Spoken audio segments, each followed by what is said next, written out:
Kembali lagi di channel Alpetra Ministry. Apa kabar semuanya sobat Alpetra Ministry yang pastinya tambah cinta Tuhan, tambah sayang sama keluarga dan juga tentunya sayang dengan diri sendiri dengan menjaga kesehatan tentunya. Dan sahabat Alpetra, puji Tuhan hari ini juga kita kembali akan diberkati oleh Bapak Pendeta Yan Antoni.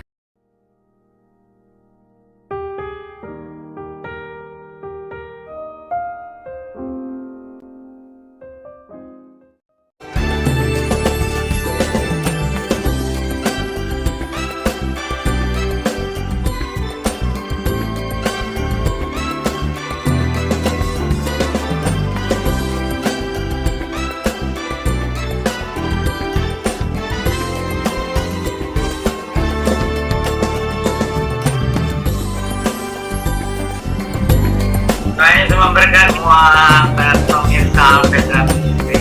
Tuhan Yesus berkati sahabat Alpetra dimanapun kita berada.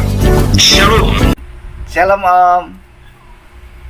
Salam, Tuhan Yesus memberkati semua. Wah, Om tuh selalu kelihatan segar, ceria itu Om. Apa sih resepnya Om?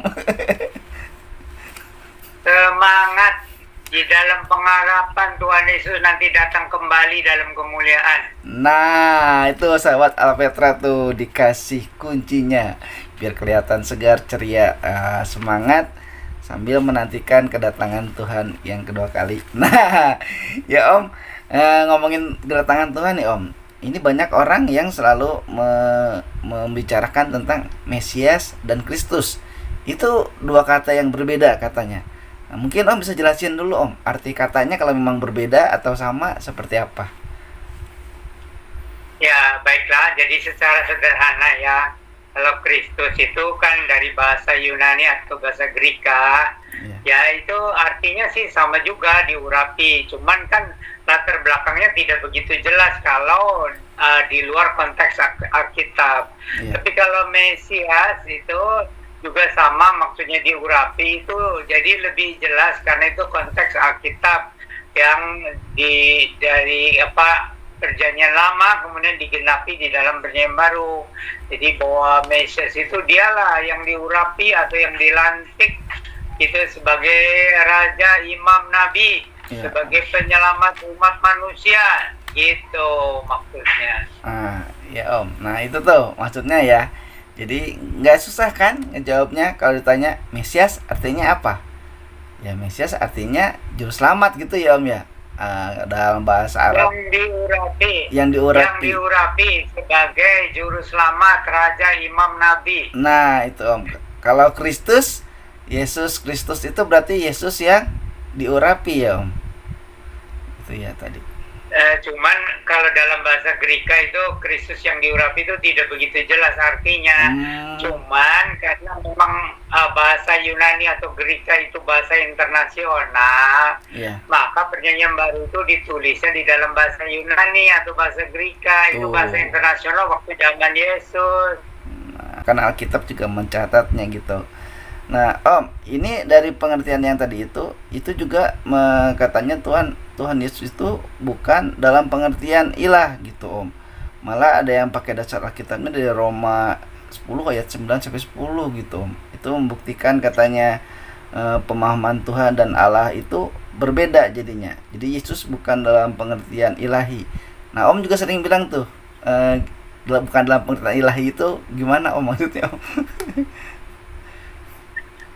Jadi begini, kalau secara umum Allah itu ya, jadi Theos itu lebih umum gitu pengertiannya. Tapi kalau Kurios atau Tuhan ini itu lebih spesifik, ada kaitan langsung dengan manusia gitu. Jadi supaya lebih jelas juga umat Kristen itu ya. Jadi ada juga orang Kristen yang panggil ya Allah gitu kan. Memang di Alkitab kan ada tuh ya di Mazmur 22 itu. Tetapi itu sebenarnya jadi dalam keadaan putus asa itu, jadi waktu itu seperti bilang ya Allah gitu kan ya. Orang Indonesia juga banyak yang begitu ya. Tapi kalau ya Tuhan itu lebih dekat gitu kaitannya itu. Nah, Om, terus Om ini jadi mau nanya lagi dulu nih, satu dulu nih sebelum ke yang selanjutnya. Ada juga yang menjelaskan YHWH itu diterjemahkannya Allah katanya Om. Itu benar nggak Om? Bukannya YHWH itu nggak bisa diterjemahkan Om, tapi dibacanya Adonai kan sama orang-orang waktu zaman perjanjian lama ya Om. Mungkin sama orang Yahudi zaman sekarang juga. Nah kok bisa YHWH diartikan Allah itu gimana Om? Jadi itu orang Israel itu sangat menghormati nama Yahweh, maka tidak pakai. Lalu digantilah istilah lain itu Adonai, Tuhanku gitu. Oh, Jadi bagi kita sih supaya lebih jelas ya diterjemahkan saja bahwa YHWH yaitu ya Allah yang Maha Esa itu, tapi juga Allah yang hidup, bukan konsep. Kan kebanyakan agama itu menganggap Allah itu ya konsep aja yang tidak begitu jelas, pokoknya ada Allah. Tetapi di dalam Alkitab itu Allah memperkenalkan dirinya, mendatangi ya dan memilih untuk memperkenalkan diri itu mulai dari Abraham, Ishak, Yakub yang kemudian dikasih nama Israel, lalu berturut-turut kepada bangsa Israel melalui nabi-nabi Israel. Kalau di luar Israel itu nggak ada Tuhan Allah yang sejati, itu adanya konsep. oh konsep. Jadi di luar bangsa Israel itu Tuhan Allah itu hanya konsep. Oh, jadi kalau ada yang mengklaim YHWH artinya Allah, itu juga kurang tepat ya Om ya, karena kan konsep ya Om. Atau gimana Om? Sebutannya atau terjemahannya gimana Om? Jadi dikaitkan Allah bangsa Israel. Oh Gitu. Allah bangsa Israel ya Om. Tapi memang diterjemahkannya Allah gitu, enggak kan Om? Adonai kan yang betul terjemahannya. Iya, Tuhan, tapi huruf besar semua tuh.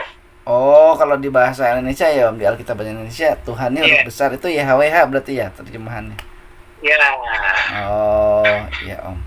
Oke, jelas ya. Nah, ini lagi sahabat Alpetra poinnya. Jadi YHWH itu diterjemahkannya kalau dalam bahasa Indonesia Tuhan dalam huruf besar dicetak dalam lembaga Alkitab Indonesia ya Om. Maksudnya di dalam Alkitab bahasa Indonesia itu Tuhan huruf besar itu dari YHWH gitu. Jadi tidak mutlak diterjemahkan Allah. Baik Om, nah ini selanjutnya Om. Sebelumnya saya baca dulu 1 Korintus 8 ayat 6 nih Om. Namun bagi kita hanya ada satu Allah saja, yaitu Bapa yang daripadanya berasal dari segala sesuatu dan yang untuk Dia kita hidup, dan satu Tuhan saja, yaitu Yesus Kristus, yang olehnya segala sesuatu telah dijadikan dan yang karena Dia kita hidup. Nah kan Om, di atasnya di ayat sebelumnya kan ada perdebatan kata Allah kecil, kata Allah Tuhan kecil gitu ya Om ya.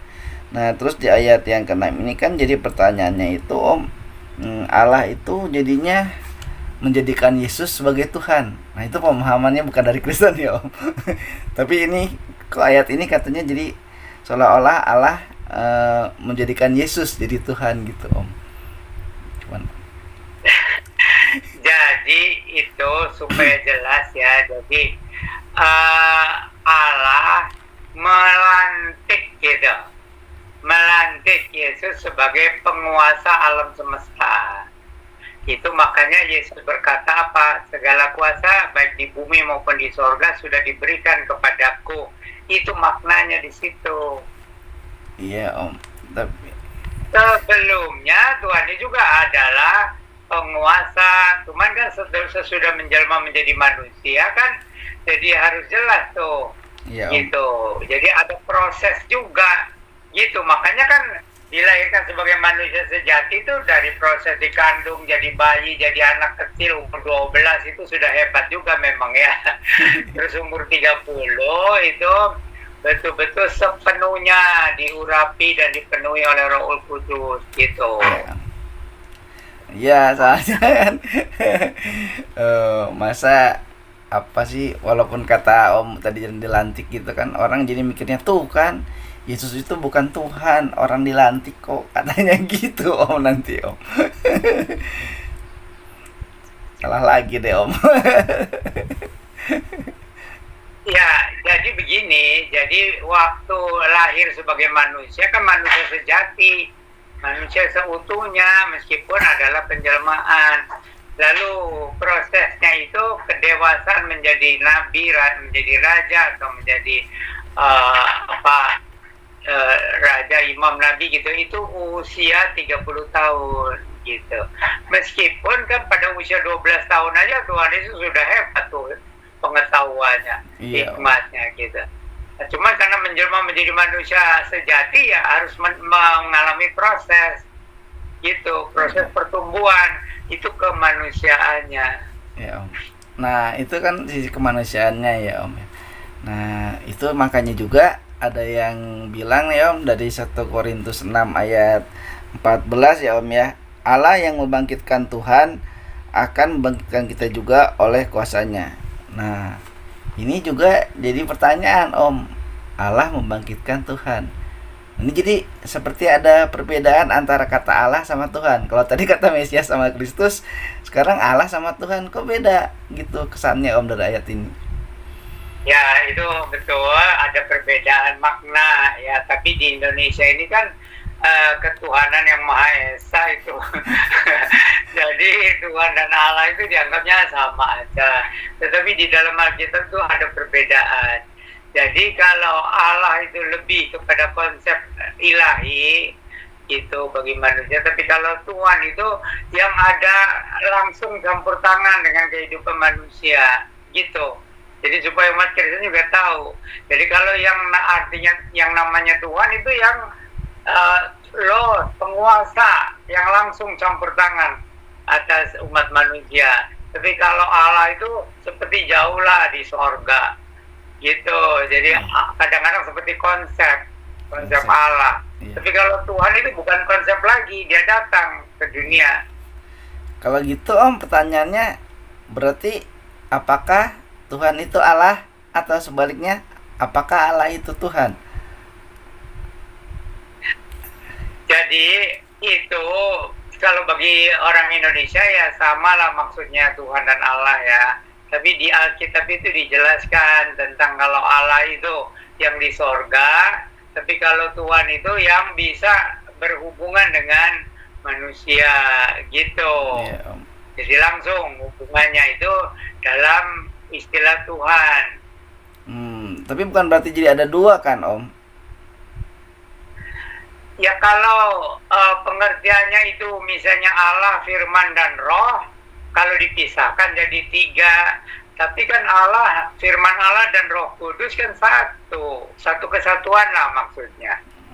Jadi satu hakikat Allah tapi 3 pernyataan. Kemudian orang mengatakan 3 pribadi. Tapi mungkin lebih tepat sebagai 3 penyataan diri. Oh iya Om. Jadi memang harus memahami dulu ya Om ya, bahwa konsepnya itu 3 pribadi gitu, atau 3 personal lah ya Om, tapi sebetulnya satu gitu. Seperti Tuhan dan Allah ini kalau lepas dari pengertian keesaan ya seperti seolah 2 ya Om, karena satunya konsep, satunya pelaksana dari firman itu sendiri gitu ya Om. Jadi konsepnya supaya nggak salah paham Om, jadi nanti orang salah paham kan. Jadi Tuhan Allah itu seringkali kan dipahami sebagai konsep. Jadi Tuhan Allah yang di sorga. Yeah. Lalu itu menyatakan diri kepada manusia yang ada kaitan dengan manusia, maka seringkali itu disebut Tuhan itu karena dia adalah Tuhan di atas segala Tuhan gitu. Yeah. Lalu sesudah Tuhan Yesus pulang ke sorga, maka kehadiran Allah yang maha hadir di dunia itu ya dinyatakan dengan turunnya Rohul Kudus gitu. Nah di luar Kristen mereka percaya Allah itu maha hadir, tetapi kalau di dalam Kristen itu dijelaskan yaitu melalui Rohul Kudus. Jadi sebenarnya ya kalau Alkitab itu lebih memperjelas saja. Kalau orang ingin mengenal Allah sejati itu yaitu adanya Allah yang di sorga, yang dipanggil Bapa, ada Allah yang pernah menjelma menjadi manusia itu Tuhan Yesus, itu firman Allah yang menjelma jadi manusia. Tapi sesudah Tuhan Yesus itu pulang ke sorga, maka kehadiran itu melalui Rohul Kudus, gitu, Roh Allah yang Maha Hadir, itulah, gitu. Jadi itu lebih jelasnya sesudah kita baca Alkitab ya, Penyembah Baru itu. Jadi di luar Kristen itu tidak jelas, hanya konsep Allah ada, oh ada Allah atau ada Tuhan, itu sekedar konsep. Tapi kalau di dalam Alkitab itu Allah yang tadinya seperti konsep, meskipun dulu pernah memperkenalkan diri kepada bangsa Israel, tapi sesudah itu lama gitu ya, sesudah kitab Nabi Maleakhi gitu ya. Jadi sesudah itu kan tidak ada firman, maka seolah-olah Tuhan Allah itu kembali menjadi konsep Allah di sorga. Nah, kemudian ketika Tuhan Yesus menjelma menjadi manusia itu, maka dijelaskan bahwa Allah yang di sorga itu adalah Bapa yang Maha Kasih itu. Nah, lalu Tuhan Yesus menyatakan kehadiran Allah yang sejati itu. Jadi kalau tanpa Tuhan Yesus, manusia itu hanya mengenal Allah sebagai konsep. Oh, iya. Gitu. Ya kecuali bangsa Israel dulu kan Tuhan Allah pernah gitu kan menyelamatkan bangsa Israel, membebaskan bangsa Israel dari belenggu perbudakan di Mesir gitu. Tapi di luar bangsa Israel ya Tuhan Allah itu konsep aja. Nah, itu konsep itu bisa konsep filosofi, bisa konsep agama, bisa konsep pengertian saja gitu. Tapi tidak bisa mengenal Allah yang sejati. Allah konsep saja. Tapi di dalam Yesus Kristus ternyata oh Allah itu benar ada. Bukan hanya kita percaya Allah itu ada. Oh Tuhan Allah itu betul menjelma menjadi manusia yang namanya Yesus Kristus. Tetapi kan waktu itu hanya khusus untuk bangsa Israel. Jadi waktu Tuhan Yesus kemudian pulang kembali ke surga, bagaimana supaya kebenaran itu menyebar kepada seluruh dunia? Maka turunlah Rohul Kudus gitu untuk menyatakan kehadiran Allah dan kehadiran Yesus di dunia. Ya Om, jadi jelas Om sekarang gitu. Jadi ini bisa dipahami gitu Om. Nah Om, selanjutnya nih Om, kalau kita lihat dari tentang diangkat ya atau dilantik atau apalah bahasanya jadi Tuhan. Tapi kan juga ada pengakuan ya Om. Misalnya di dalam Matius 16 ayat berapa ya itu, ayat yang pengakuan Petrus Om ya, ketika ditanya sama Tuhan Yesus, menurut kamu siapakah aku? Nah, Petrus menjawab, engkau adalah Mesias gitu. Kenapa nggak jawab engkau adalah Kristus gitu Om? Ya itu kan hanya untuk menjelaskan kepada pembaca. Jadi Kristus sebenarnya istilah yang umum waktu itu untuk kalangan Yunani gitu ya. Yeah. Tapi kan itu tetap bangsa Yahudi, bangsa Israel itu kan yang dinanti-nantikan itu adalah Mesias. Jadi di situ ada dua istilah yang sama sebenarnya, satu Kristus itu bahasa Yunani ya, dan satunya lagi Mesias itu dari bahasa Ibrani yang diurapi gitu. Gitu. Sebenarnya kalau arti Mesias lebih jelas. Kalau arti Kristus itu sebenarnya kurang jelas gitu. Meskipun artinya sama yang diurapi. Makanya di sini terusnya Mesias ya Om, biar jelas mungkin maksudnya ya Om ya. Gitu. Betul. Ya ini kembali lagi ya Om, jadi karena bahasa ya Om. Tapi sekalipun waktu itu di zaman itu menggunakan bahasa internasionalnya, bahasa Yunani, tapi Petrus menjawabnya dengan bukan bahasa Yunani ya Om, dengan Mesias katanya. Kau adalah Mesias, anak Allah yang hidup, kata Petrus gitu ya Om. Nah ini Om,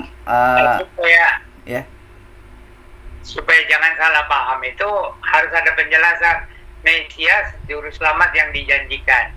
Gitu. Oh ya Om.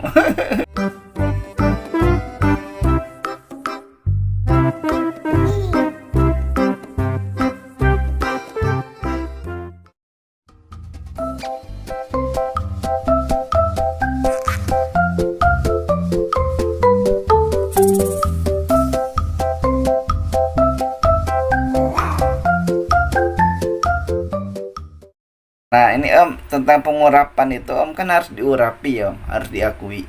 Tuhan Yesus sebagai yang diurapi itu harus diakui gitu. Seperti misalnya di 1 Samuel 10 ayat 1 bahwa itu diurapi, di 1 Raja-Raja juga kan banyak yang diurapi gitu Om sebagai penegasannya. Nah Tuhan Yesus itu diurapi ya Om, bukan diangkat atau dilatih nih.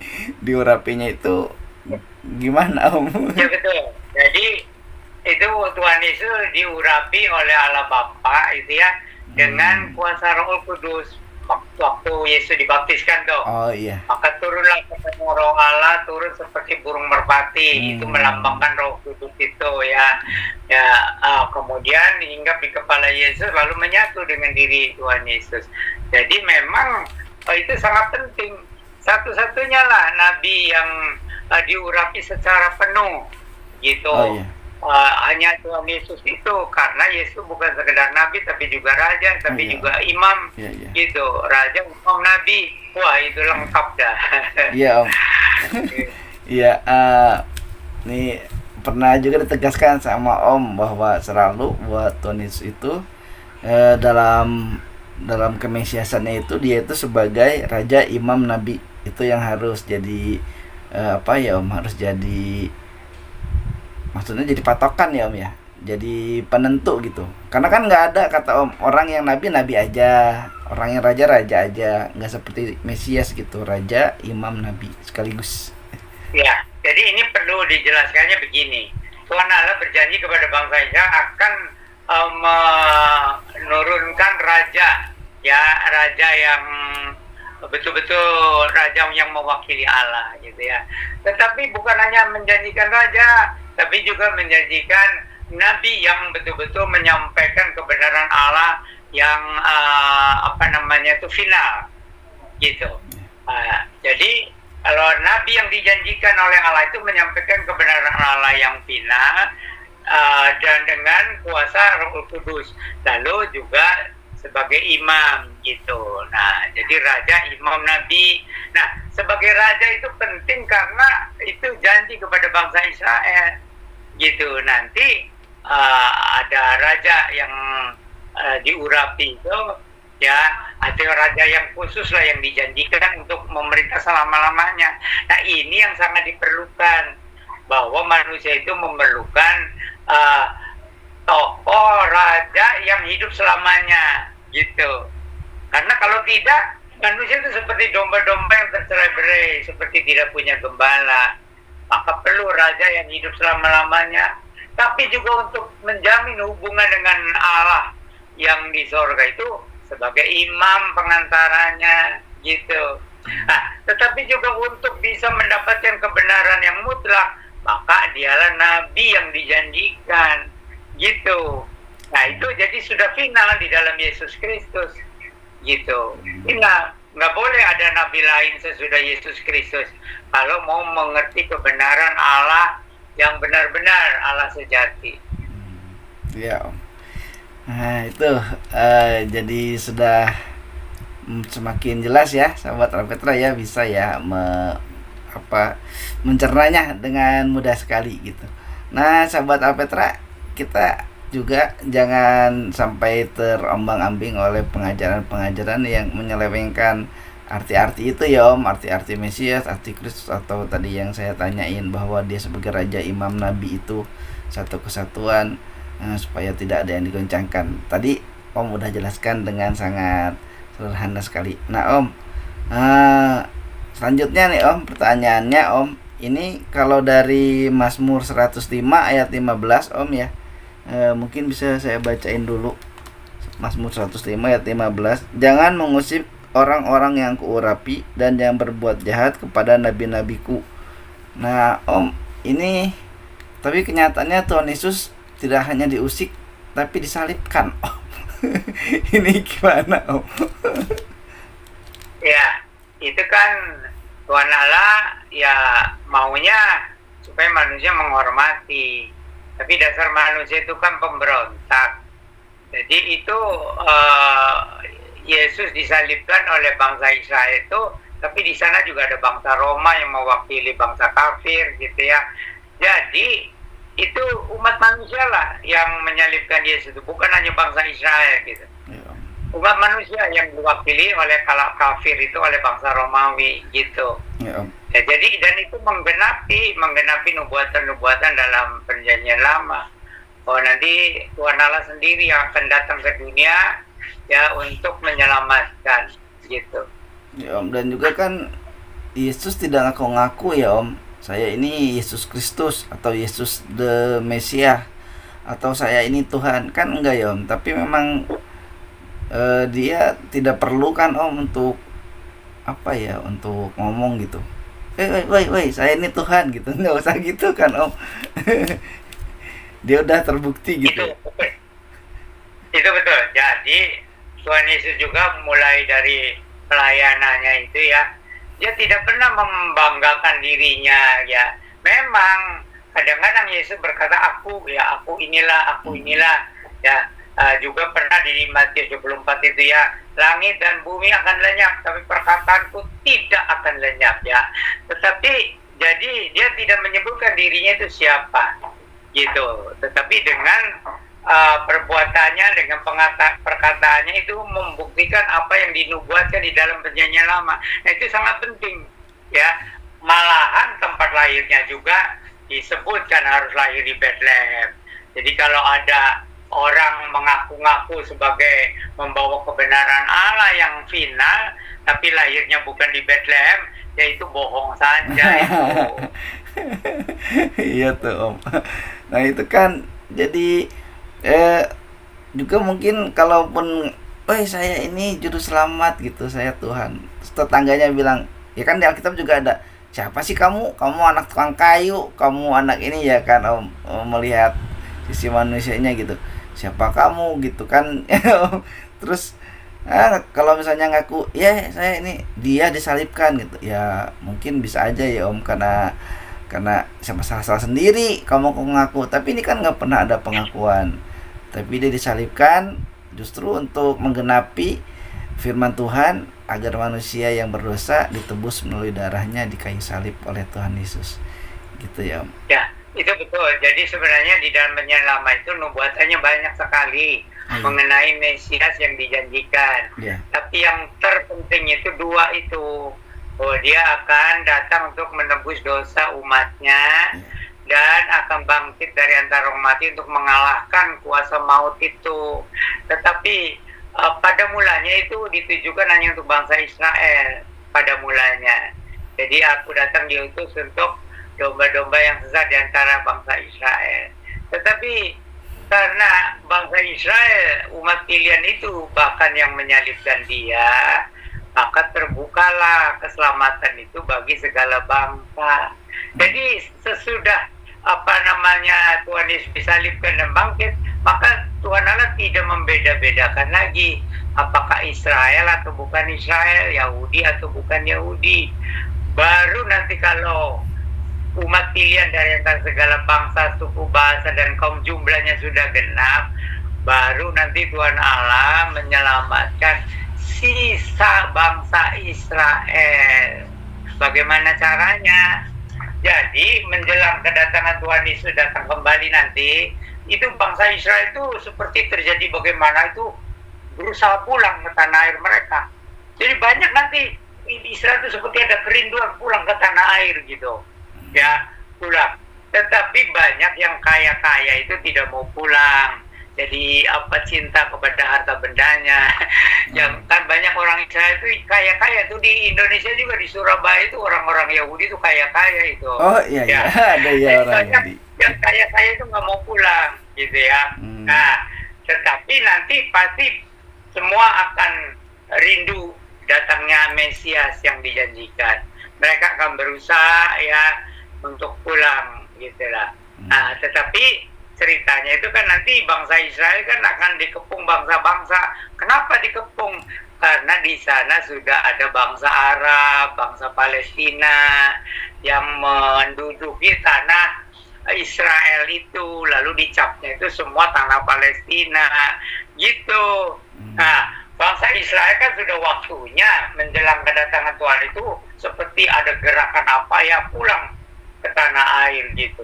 Tapi di sana tanahnya diduduki bangsa Arab gitu. Makanya jadi seperti berdesak-desakan lah, rebutan gitu kan. Iya. Apalagi bangsa Palestina kan diakui secara internasional sebagai penduduk yang sah di situ. Iya. Jadi ada dua kelompok ini, satu yang pro Arab Palestina itu, satu lagi yang pro Israel gitu. Dua-duanya kuat gitu.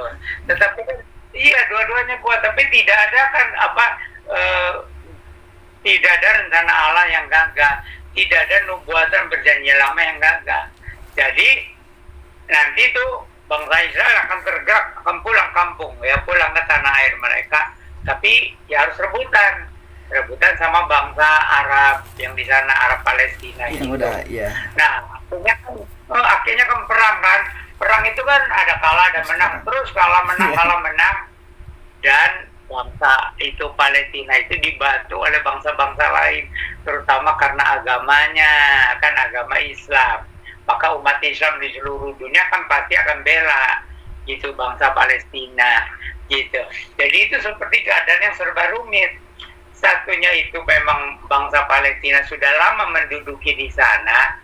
Satunya lagi bangsa Israel yang akan menggenapi rencana Allah pulang ke tanah air mereka. Itulah perang, keadaan di sana rumit. Yang satu bangsa Arab yang sudah menduduki sudah lama, yang satu lagi bangsa Israel yang karena seperti ada gerakan roh Allah ya, pulang kampung, pulang ke tanah air gitu. Nah kalau internasional kan belanya itu milik Palestina gitu kan. Tapi sebagian lagi orang Kristen yang mengerti Alkitab yang didukung oleh Amerika, yaitu memang tanah airnya bangsa Israel yang asli katanya. Nah itu jadi kita orang luar jadi nggak ngerti. Jadi orang Palestina punya hak secara de facto, tapi bangsa Israel punya hak karena itu perjanjian kepada nenek moyangnya. Rumit kan? Iya. Makanya perangnya nggak selesai sampai sekarang tuh karena rumit sih. Rumit. Jadi secara internasional memang haknya bangsa Arab Palestina gitu secara hukum internasional. Tapi karena secara perjanjian Allah kepada bangsa Israel sebagai umat pilihan, itu memang tanah perjanjian untuk bangsa Israel. Nah, kan rumit betul. Iya, jadi rumit ya, Om. Apalagi kalau dibumbuin sama politik dan kepentingan lain. Udah tambah rumit, Om. Gitu. Oke, Om. Kita lanjutin aja ya, Om, pembahasan kita nih. Nah, Om, kalau tadi antara kata Mesias dan Kristus, Om, ini juga ada yang menyatakan bahwa kata Mesias beda dengan Hamasiah. Ini gimana, Om? Tolong dijelasin, Om. Jadi itu bahasa Ibrani-nya asalnya kan memang Hamasiah, hanya itu the. Jadi the Messiah artinya dialah yang diurapi itu. Karena kan yang diurapi kan ada banyak, raja diurapi, nabi diurapi kan, imam diurapi. Tapi kalau the Messiah itu dia yang dijanjikan itu, maka harus memenuhi nubuatan-nubuatan di dalam perjanjian lama. Nah ini sangat penting umat Kristen harus belajar bahwa kita harus menerimanya atau memilihnya itu yang betul-betul memenuhi nubuatan-nubuatan dalam Alkitab perjanjian lama gitu. Terus sebagai Mesias itu memenuhi semua nubuatan itu. Ya kecuali yang nanti untuk akhir zaman itu kan akan digenapi oleh Yesus juga. Tapi yang di luar bangsa Israel itu ya agama lain lah. Itu meskipun ngaku-ngaku ya sebagai juga utusan Allah, ya itu terserah mereka, itu kan klaim sepihak. Iya, Om, klaim sepihak, Om. Kayak jadinya ngeklaim bahwa yang datang itu kan nanti kan udah jelas Tuhan Yesus di akhir zaman itu ya, Om, yang akan melawan Dajjal atau si ular naga, si iblis itu Tuhan Yesus yang akan datang nanti kedua kalinya berperang gitu. Ada satu hal yang penting lagi, hakim yang terakhir, hakim yang adil bagi umat manusia juga Yesus, Nabi Isa, hakim yang adil. Nah, Om, itu udah Om sebutin karena tadi Nabi Isa kata Om. Nah, jadi ada yang mengklaim sepihak yang datang itu nanti Nabi Isa kan untuk melawan Dajjal atau menghakimi jadi hakim gitu. Nah, diklaim sepihak bahwa datangnya Isa itu kan bukan sebagai Kristen, Om, bukan bukan Yesus gitu dalam kacamata Kristen, tapi diklaim sepihak dalam agama lain gitu dia datangnya itu gitu Om. Itu gimana Om klaim sepihak Om? Ya, jadi agama Kristen lebih kuatnya itu dasar dari nubuatan-nubuatan perjanjian lama itu. Iya. Jadi lebih kuatnya di situ. Nah, juga tentang kedudukan Kristus itu, Yesus itu sebagai Raja, Imam dan Nabi gitu. Iya. Jadi itu jelas kalau di dalam Alkitab gitu. Kalau di luar Alkitab ya itu klaim sepihak. Tapi kalau Alkitab kan bukan hanya klaim sepihak, itu kan lebih objektif. Itu kan bahwa bangsa Israel umat pilihan Allah itu sudah diakui di seluruh dunia. Iya. Bangsa Israel umat pilihan Allah. Cuman karena dulu memberontak, jadi tercerai-berai ke segala bangsa. Iya. Gitu. Ya, Om. Tapi dengan adanya sekarang ini belakangan semakin menguat ya Om perbedaan antara Nabi Isa dengan Yesus Kristus gitu dengan versi lain ya Om.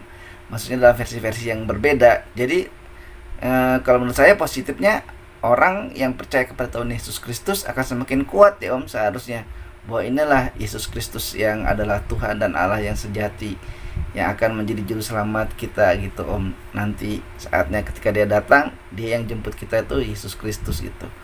Nah, dengan kita mengabaikan klaim-klaim lainnya gitu.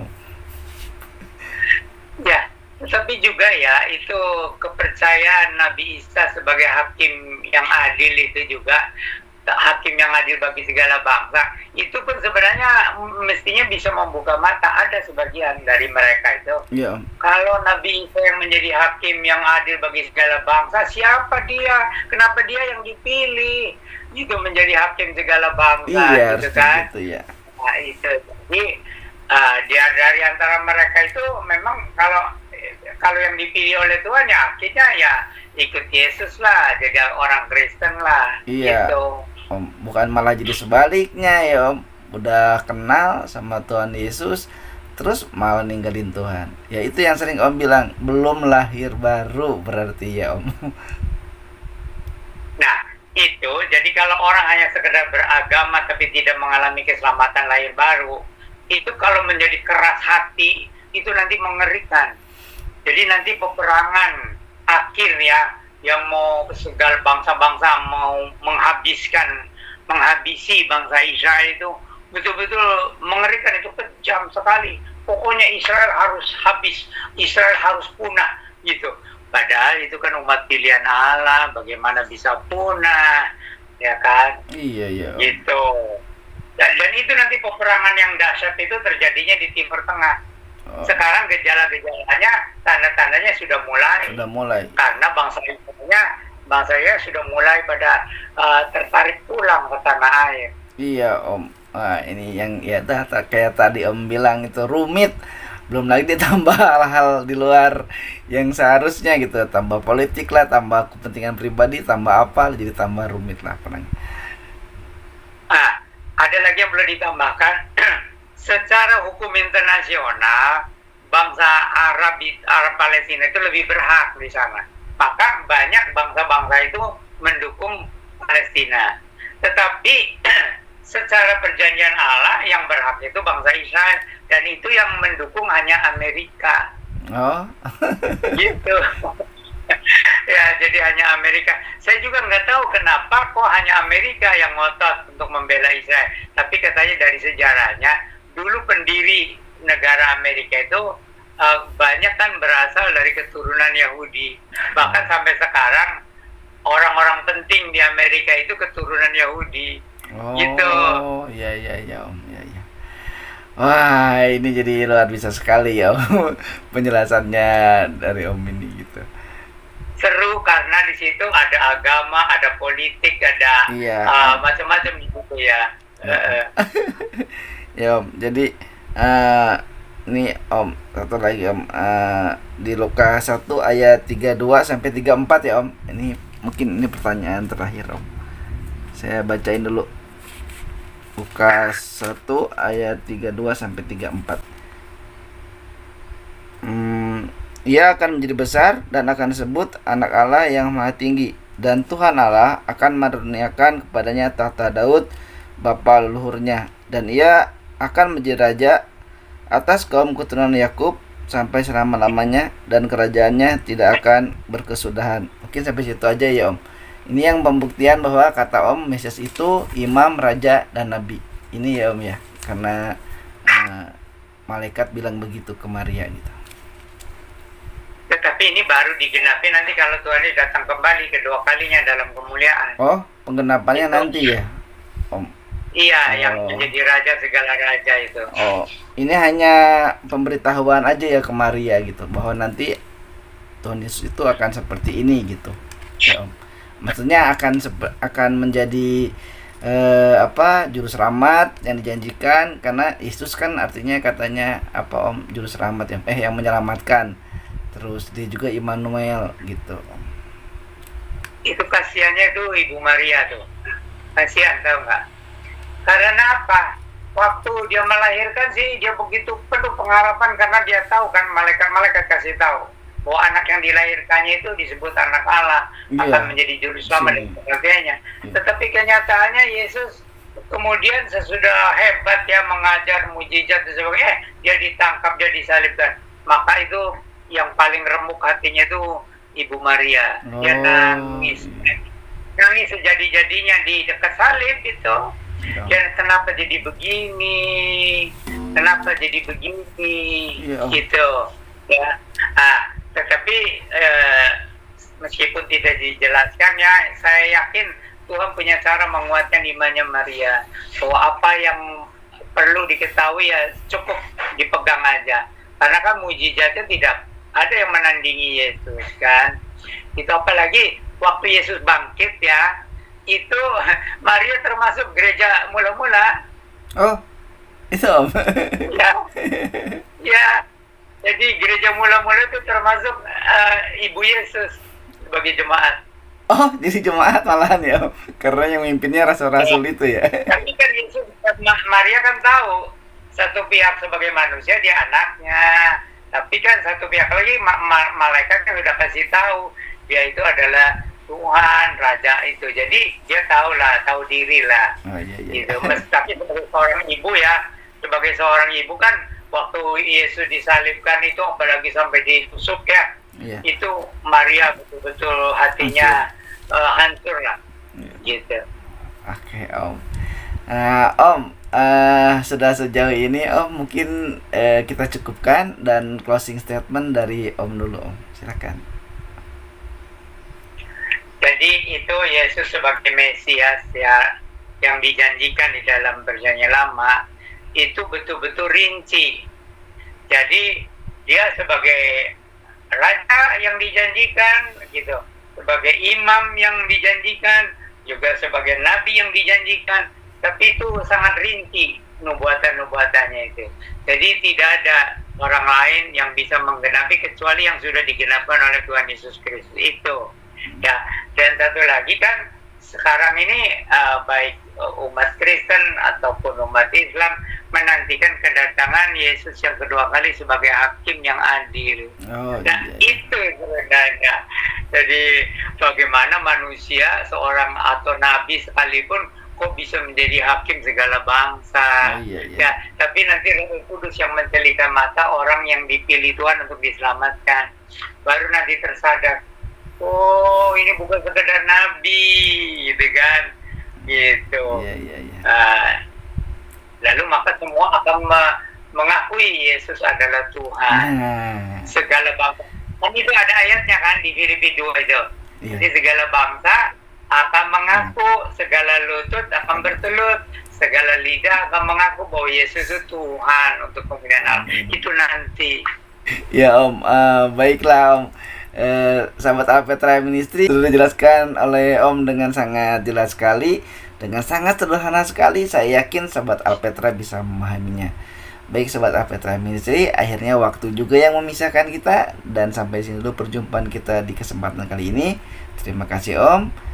Salam cinta Tuhan, cinta keluarga, jaga kesehatan. Shalom Maranatha.